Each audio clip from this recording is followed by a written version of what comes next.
meditation. I've really tried to meditate a lot over the years. I still haven't quite gotten the hang of it. I sit, I put on the music, I put on the candle. One of these years, maybe I will learn. Or maybe I'm just meditating as I speak. So, they tell me to sit. They tell me to light a candle, burn some incense, sing a chant. How can I sit with this joy of God in me? The candle is lit from inside, the aroma of life. No wonder I'm allergic to incense, because I smell the fantastic aroma everywhere. Oh, this is great. You will be hearing, I want to say at least hundreds of poems about the pearl and the dark forest. This is the day it all started. You will hear many stories about this one pearl. The poem is called "They Are Calling Me." Am I imagining the power within that is calling me? I get up and move with no control to the darkest part of the forest. There, among all the trees, I bow my head and I thank God. There, I find a single pearl.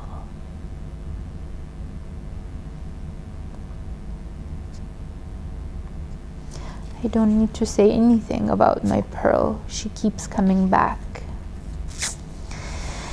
She will tell you all that she needs to tell you. What am I to do with this gift? Do you see, every now and then I will explain some things. I want there to be an understanding between you and me, that I don't think I'm some great philosopher or some great poet, which I am, but the fact is that this is a gift. It's a gift that I have learned to see, and it is a gift that I am able to talk about it in poetry and in my writings. So I don't want to use this word ego either, because ego is definitely overused. If we go to the bookstore and the self-help section, there's all this how to not have ego, how my ego this, how my ego that. I don't want to use the word ego, okay? I will use soul, but not ego. But truly, this beautiful poetry didn't happen because I went to years of poetry classes in schools. It didn't happen because I've read hundreds of poems, I should say, from different poets. I have read some, but there is something here. There is something here in the universe, and there is something here in the light that has switched on, that has turned on. It's always been on, but the flicker goes up and down. The gift has become the gift of poetry, so I would like to accept this gift, and I would like to give it to you, and for you to receive whatever is there for you to receive. It might be the prick from the porcupine that sits with your heart. It might be the carousel going up and down. It might be the sunglasses on and off. It might be the nuns that have crossed their hands. Something will resonate in you, and you'll keep coming back to the image. So this is truly a gift, and I don't know what to do with it, but since this day, I learned that I must at least accept it and write. So I've been doing that.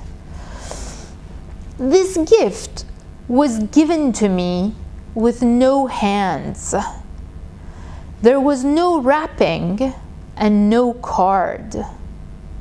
I only know the sender of the gift because I can hear my heart beat faster and my breath comes from somewhere deeper than ever before.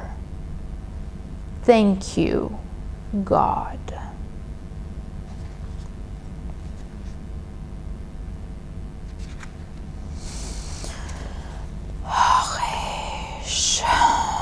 There, as I sat still in this art room, I moved to a little bit of the back corner for some reason, and there were tons of white papers, and I looked above, there were tons of crayons, and I realized the incredible stories that are there to tell. And this poem is called "There Are So Many." There are so many blank pieces of paper around me, each waiting for a story. There are so many colored crayons around me, each waiting to tell a story.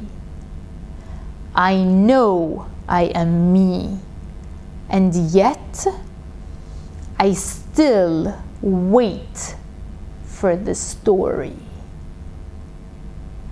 I think since that day, I've learned that the story I am to tell is this story, is my story. For years, I would say, I know I'm a storyteller, but I have nothing to tell. But it's so easy when I read the pages of my life and I tell it like a story.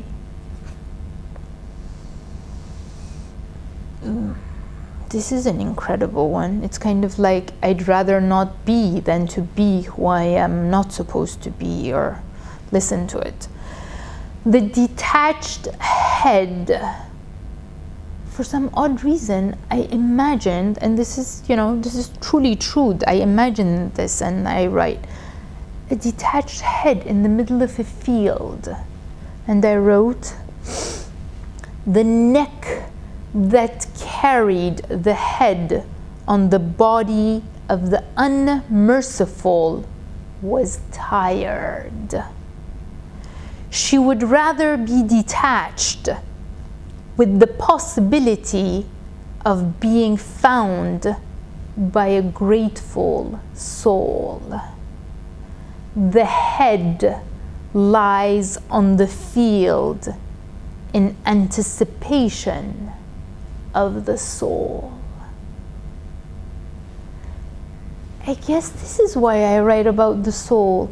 All of us have brains and heads, and we can function during the day. But truly, I think I would rather not be if I was just a head being. My head would not touch your heart, would it? I can tell you all the whatever equations I learned in calculus, that obviously I didn't learn so well because I don't remember to tell you, but how would that bring a smile or a tear to your eye? The soul, that's why.